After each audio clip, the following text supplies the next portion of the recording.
Yes, let's continue.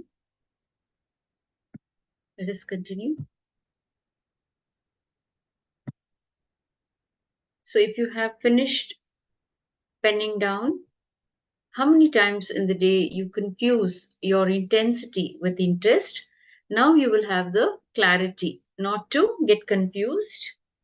So intensity is from your being and interest is from your mind. So understand the difference. Now, an example. Let us look at an example. A new brahmacharini received a guruvak to study law, the Dharma Shastra. Now, her past experience with law is that it is waste of time, illogical, dependent on the situation, ad hoc basically. This lack of interest is creating the delay in execution of her guruvak. She starts in the morning committing, no, today I will spend an hour and update, and then when the book comes in front of her, she is sound asleep. An hour later, she finds herself feeling miserable. She has convinced herself, it is not for me. This law and all is not my interest. So in time, the guilt builds, corrupting her conversational relationship. Now, the Guru comes again to give her a friendly reminder. The goal wasn't the law book, it was the Guruvak. Please understand? It was to fulfill the Guruvak so she can experience her goal of superconscious mutation. When the Guruvak is fulfilled with completion space, the goal of law book will automatically happen. This is science of Shaktis, cause and effect. So pen down in your life where you miss the intensity due to delusion of interest. Complete with the ideas and thought currents that prevent you from being intense. So take a few minutes to write down any one incident where you missed the intensity due to delusion of interest. So complete with that idea and thought currents that prevent you from being intense. So let's pen down quickly.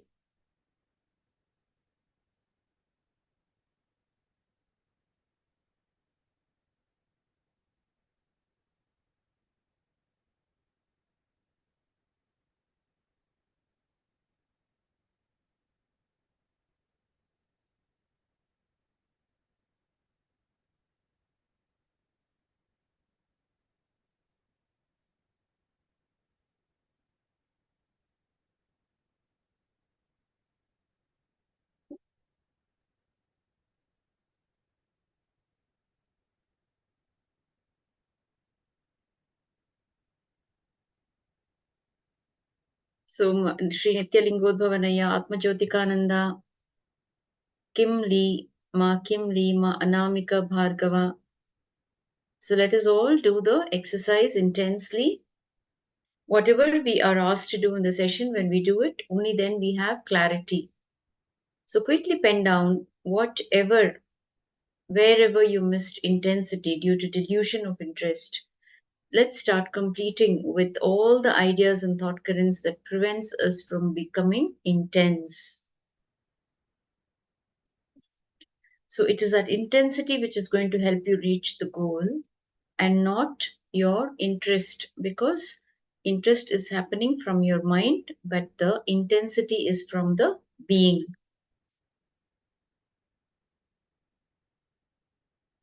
Okay. So if you have penned down, if you have completed, we can move on. Now we will be looking at intensity and the 4 states of consciousness. Please understand intensity and the 4 states of consciousness. Now it is we have a self-explanatory diagram here, which depicts the various states of consciousness. So with eye consciousness, with thoughts and without thoughts, the states with thoughts and the states without thoughts. So when you have I consciousness and thoughts, you are in the waking state, the Jagrat state. Right now, you're all in the Jagrat state.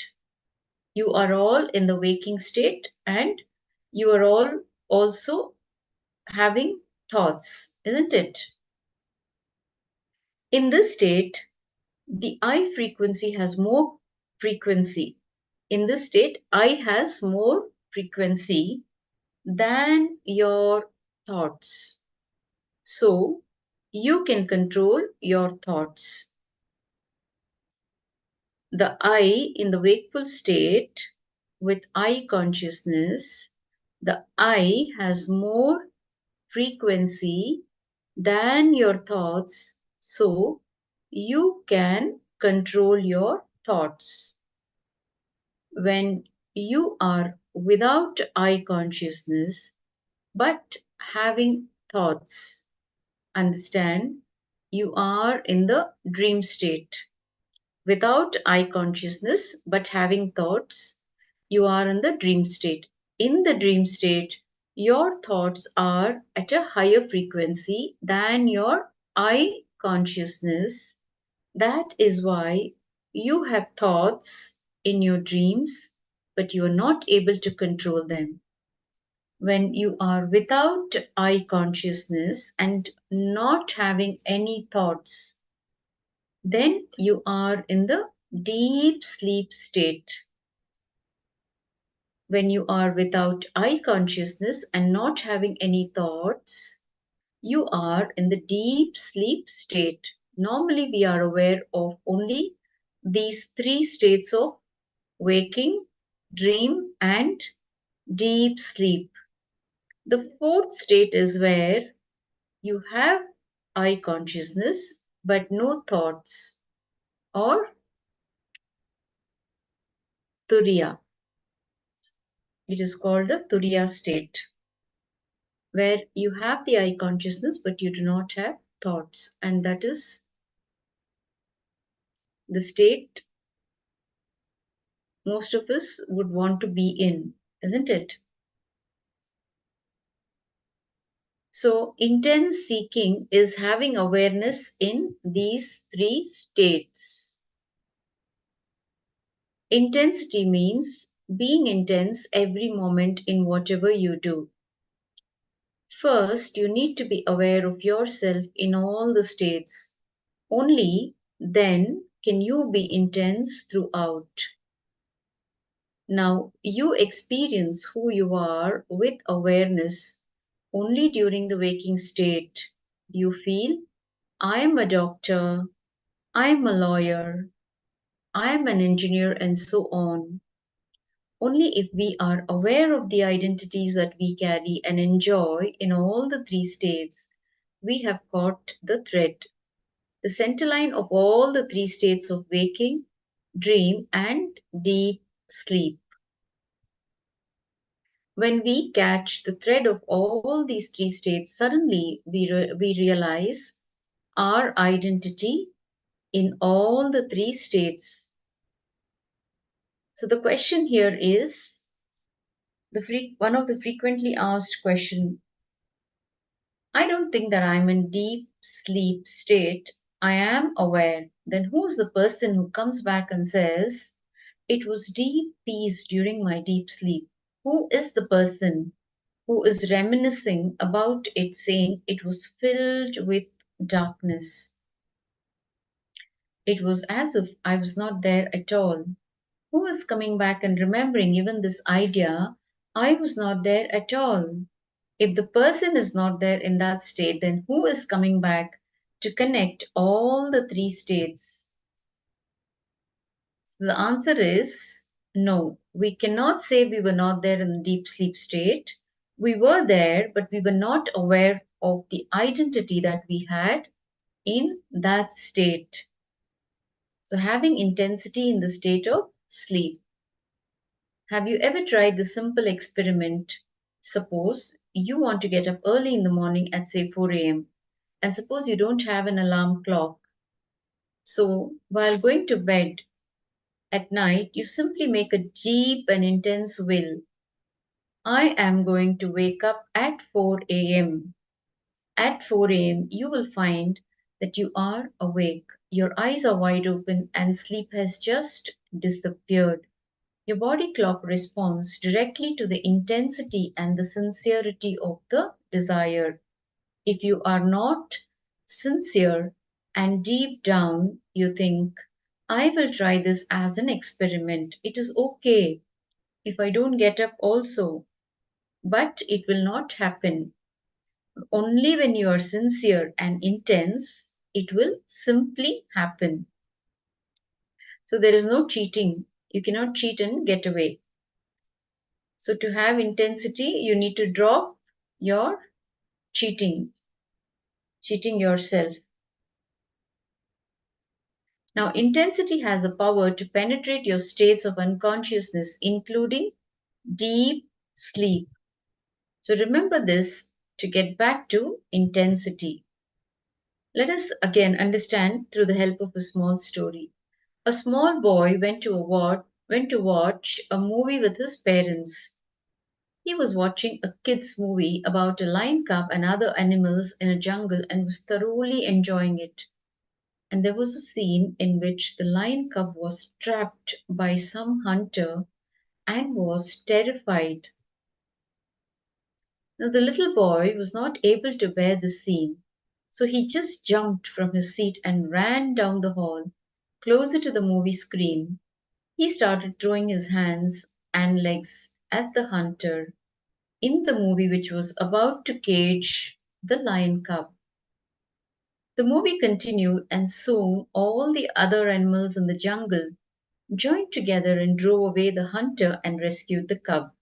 The boy came back to his seat and proudly told his mother, Mommy, see how I went first and all the animals followed me and we saved the cub. It may look childish to think that you can change the scene on the movie screen by jumping in front of it. Just look a little deeper. In your lives also, you are under the illusion that you are in control of your life. Life is actually a movie moving in these three states. You, the seer, are the projector. Whether you believe it or not, accept it or not, you create your reality. When you try to change the events and the world outside, you are trying to change the scene by jumping in front of the screen. To change the scene, you need to change the film being projected on the screen. Understand? The mayor is thinking he's doing the job for the honor of it, but the people who are living in the country are experiencing something totally different. When you realize the futility of all the three states and the futility of trying to change the scene in all these three states, the whole attention will fall on the seer, and then the awakening will happen. But instead, if you think that there is some utility in all these three states, your attention will be on them. You will continue to be engaged in them. You will continue to try to alter the scene. So, remember this to get back to intensity. The next thing is intensity prepares you for the superconscious mutation. The technique is to get the right attitude of intensity. Actually, if you have high intense energy, you will automatically have the right listening. You will be just waiting to catch one glimpse. You will be just waiting to listen. You will be just waiting to imbibe. So one day I was trying to sit and meditate. It was a full moon day. The moon was rising as the sun was setting, and I was just sitting on a rock on Arunachala hill, trying to trying the meditation technique that the disciple of Ramana Maharishi, an enlightened master, Annamalai Swamigal, had initiated me into. So now we are looking at the enlightenment experience of Bhagavan Nithyananda Paramashivam, how he had the encounter with the divine. It is his very own enlightenment experience that he is sharing here. So I was sitting on the rock trying to find the source from where the feeling of I was rising. On that day, I was sitting for a particularly long time trying to find the source in a deep way. Suddenly, something happened and I felt like I was being sucked inside, pulled inside. I was sitting with closed eyes, but I saw very clearly that something opened inside. The moment that opened inside, I was able to see the whole 360 degrees around me. My eyes were closed, but I was able to see complete 360 degrees, whatever was happening in all the directions, up front, side, back, up as well as down. Not only was I able to see, but I was able to feel very clearly with the same intensity how we all feel alive inside our skin, that I am alive in everything. I was able to see. I was able to see whatever was around me, all the plants, rocks, trees, and everything. I was able to feel that I am alive in everything. In the same way, you all feel you are alive inside your body. I felt alive with the whole cosmos, with the whole existence. Till then, I was just a mere body. After that, I realized I am body also. Understand, I am body also.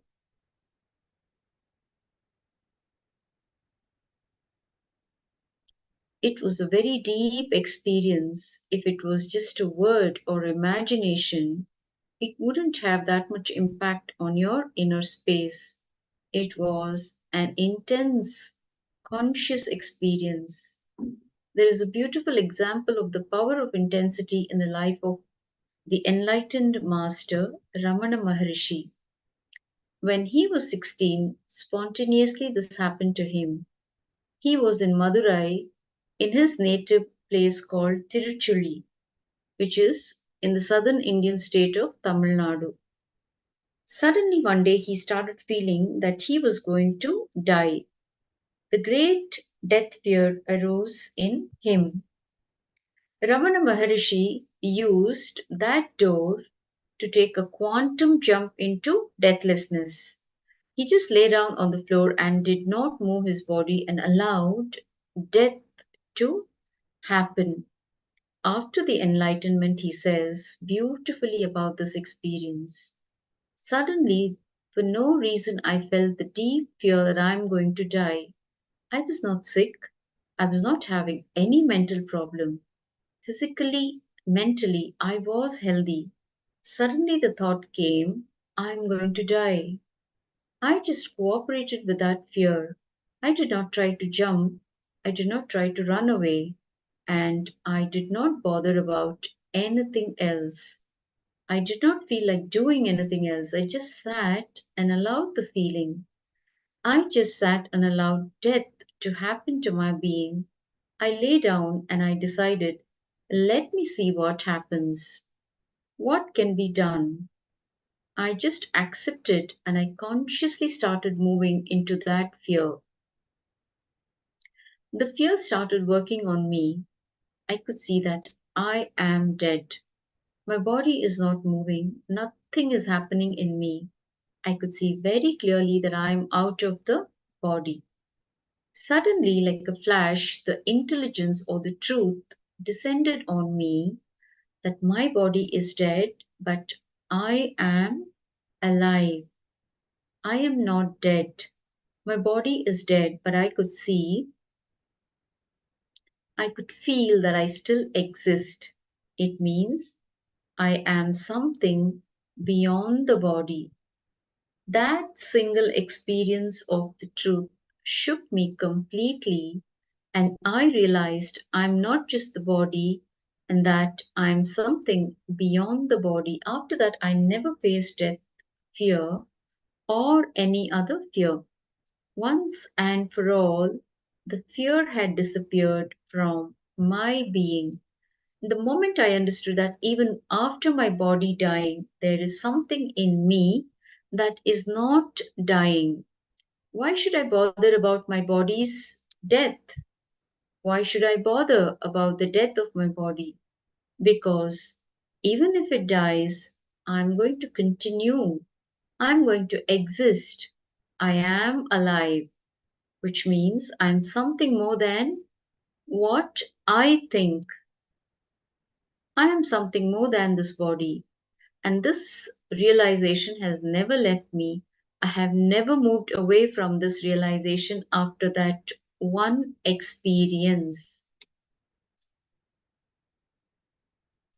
Okay, now let us look at another example, the power of intensity, which can change your very DNA. So here we're looking at Bhagavan Ramakrishna Paramahamsa's experience. So in Bengal, there is a particular group of people who believe that Krishna is the only man and those who follow him are all women, no matter what gender they physically are. They look to Krishna as their beloved.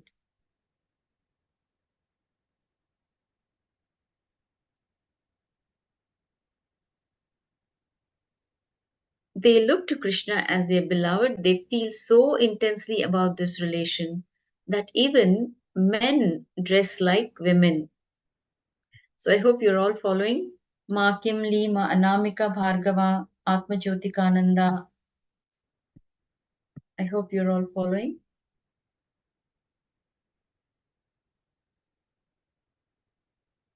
Is it? Oh.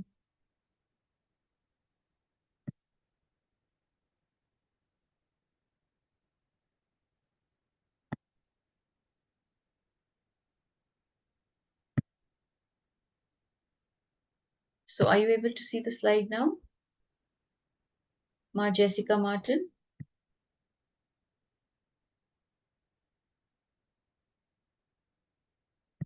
Sorry for the technical glitch, but are you able to see? Okay, Ma. Thank you. Thank you, Ma Anamika Bhargava. I'm sorry for the technical glitch. Okay, thank you, Ma. Thank you for messaging me. Okay. Now, in Bengal, there is a particular group of people who believe that Krishna is the only man and those who follow him are all women. No matter what gender they physically are, they look to Krishna as their beloved. They feel so intensely about this relation that even the men dress like women.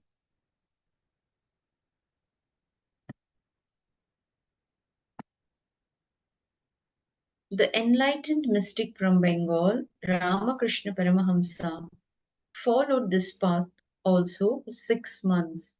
The hallmark of this great master, Ramakrishna Paramahamsa, was that whatever he did, it was with totality and intensity. He used the same clothes as women, not only at night, but also during the day because he felt he could not be one person during the day and another during the night. So you may be shocked to hear this, but he actually started becoming a woman. It was not being like a woman, it was being a woman, becoming a woman. His voice changed, his gait and manner of walking changed. The intensity was such, he even developed breasts. He even started having monthly periods. During the 6 months he was doing this practice, he just became a woman.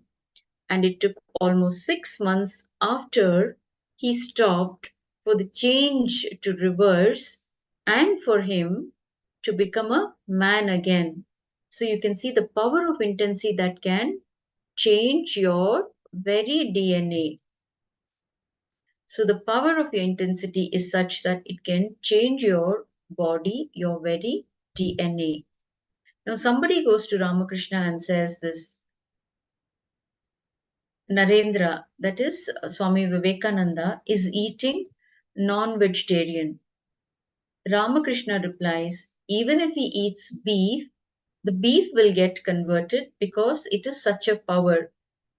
The DNA of the beef will get converted to his DNA. Ramakrishna says, I will not tell him to stop, let him eat.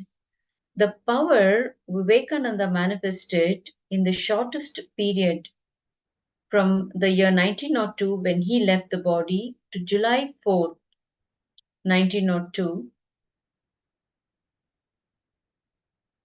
So it's been 120 years, but he has created the largest Hindu organization, the Ramakrishna movement. Such is the power of his DNA.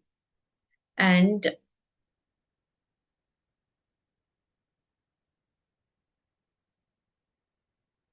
so they have about 1 lakh ashrams, and ideologically and not legally under their control, they have about 5 lakh. Ramakrishna Mutt is about 1 lakh. Ramakrishna Mission, spiritually, they have about 5 lakh ashrams, and the whole thing, Vivekananda is Paramashiva Shakti. That is the kind of power he radiated. The intensity of consciousness getting raised to the higher frequency is Paramashiva Shakti. Understand? The intensity of consciousness getting raised to the higher frequency is Paramashiva Shakti. You can also use this simple, powerful technique. It is so simple, your mind cannot find any excuse to escape. In any situation, ask yourself, how will the master respond? How will master face this situation?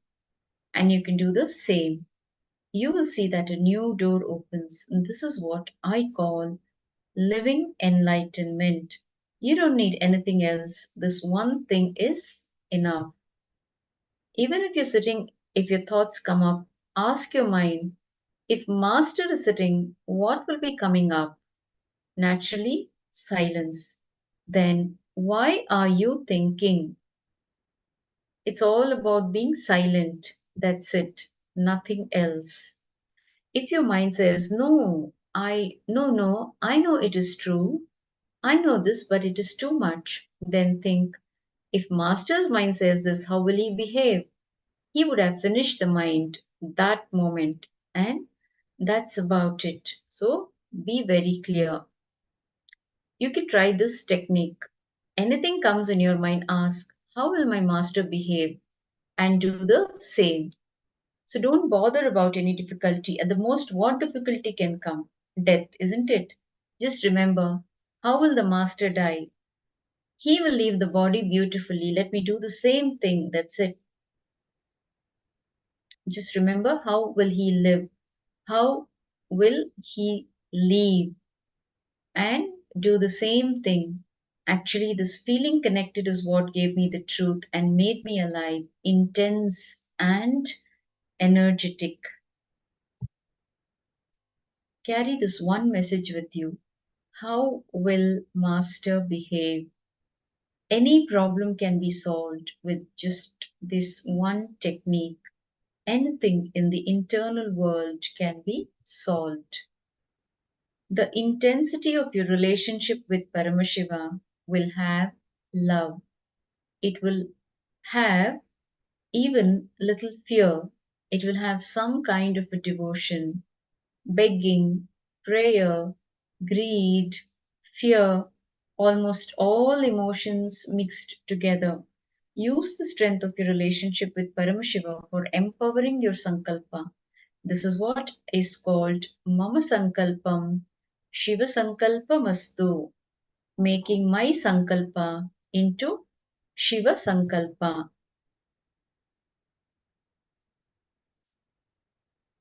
So, with that intensity, with that burning intensity, you can see the achievements of Bhagavan. the Supreme Pontiff of Hinduism, Bhagavan Nithyananda Paramashivam. Here you can see how he has tirelessly served humanity free sattvic, vegetarian, and nutritious meals for free since more than 27 years of public service intensely, especially during calamities and COVID 19.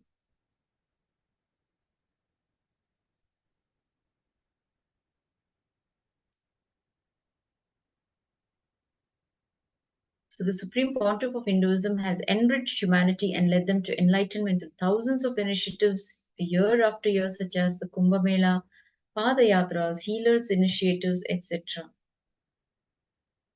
So, you can go ahead and share your experiences, the major clicks that you derived from this segment. You can share with your friends, families, you can invite them to be a part of this program and receive the blessings from the Supreme Pontiff of Hinduism. You can share your experiences on the various platforms projected here on Facebook, on X, formerly Twitter, Instagram, YouTube, with the hashtags Paramashivoham, KAILASA, and Nithyananda.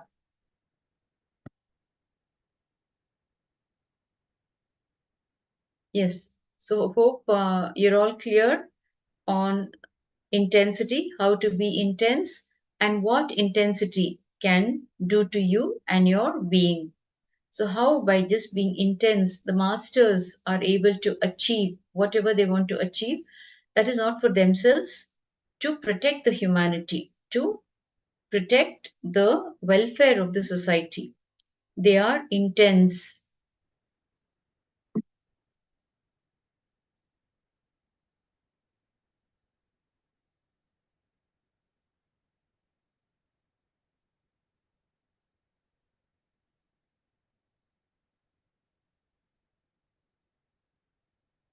So, if you have any questions, Ma Jessica, Ma Anamika Bhargava, please, you can share, Ma, you can share in the chat box.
Yes, Ma Jessica is sharing. I see my intentions are becoming very clear.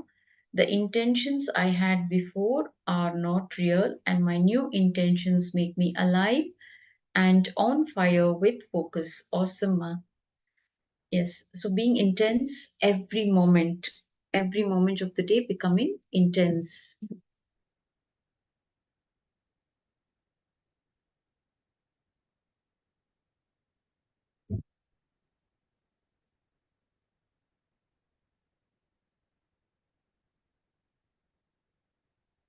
Okay, ma. So now we will be entering into the power manifestation segment.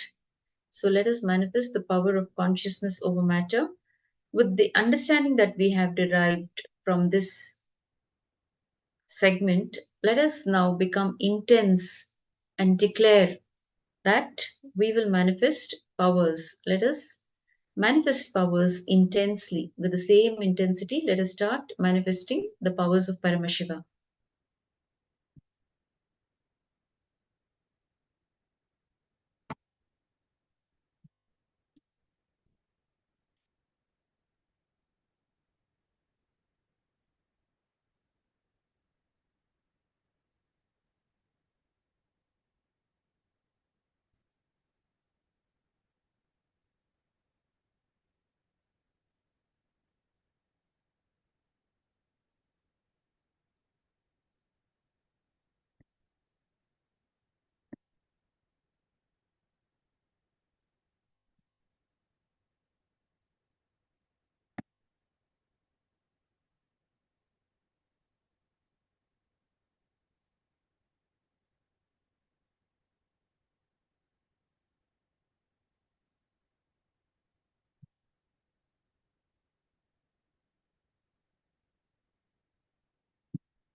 Okay, now let us start manifesting the power of consciousness over matter. Let us be intense in our declaration and declare that we will manifest the power of consciousness over matter. So let us set up.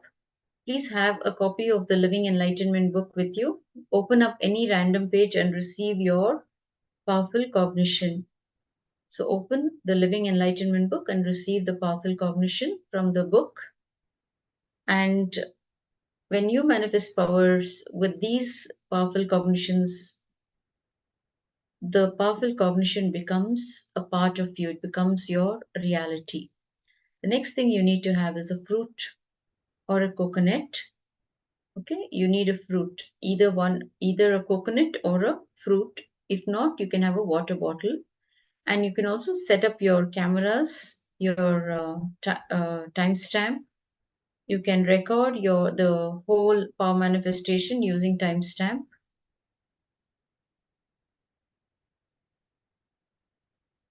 So some of the instructions to do the power manifestation are being seated, cross-legged either on the floor or on your chair with your head, neck and spine in a straight line.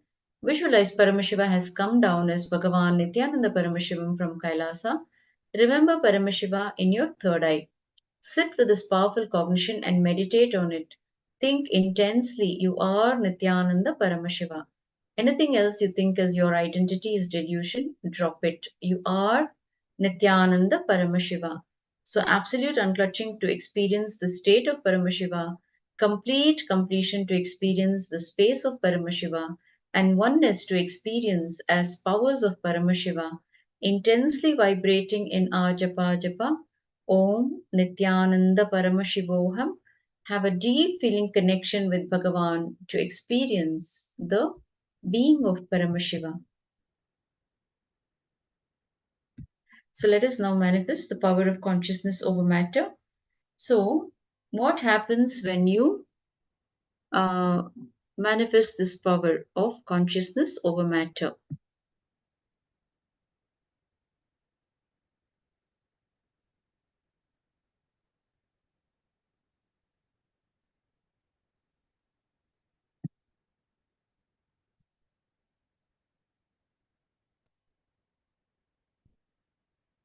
So, when you manifest this power, you can start connecting with any matter. It can be immovable, or movable. You can move stones or mountains. You can even ask the tree to bear fruits, allow the flowers to shower from trees, connect with any living being and ask it to respond in a specific way. The Shastra Pramana for the power of manifesting consciousness over matter has been taken from the Vijnana Bhairava Tantra, Dharana 95 Sutra 120. Kvachit vastuni vinyasya shanairdrishtim nivartayet tajnanam chitta sahitam devi shunyalayo bhavet.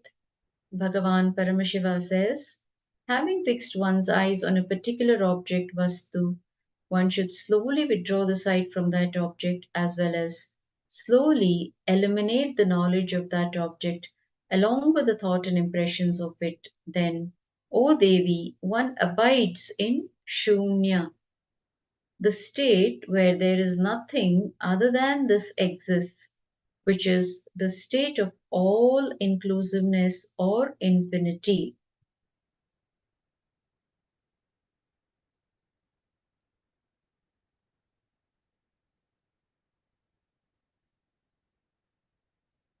Okay, now you can place the object on your palm and let us continue to manifest the power of consciousness over matter. Hold the fruit on your palm. Your palm should be absolutely flat. So when you're holding the fruit in your hand, the fruit should be placed at the center of the palm and your palm should be absolutely flat. Chant the Mahavakya, Om Nityananda Paramashivoham. Continue to chant the Mahavakya and declare, Paramashiva, only you manifest through me. I consciously declare, let all my confusion, delusion, all be wiped out. Let only you manifest in me and declare the coconut to vibrate. So once you manifest this power, you can share this video with others and listen to others' experience of manifestation. Let us start. Let us begin to manifest the power of consciousness over matter.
शिवोऽहम् ॐ नित्यानन्द परमशिवोऽहम् ॐ नित्यानन्द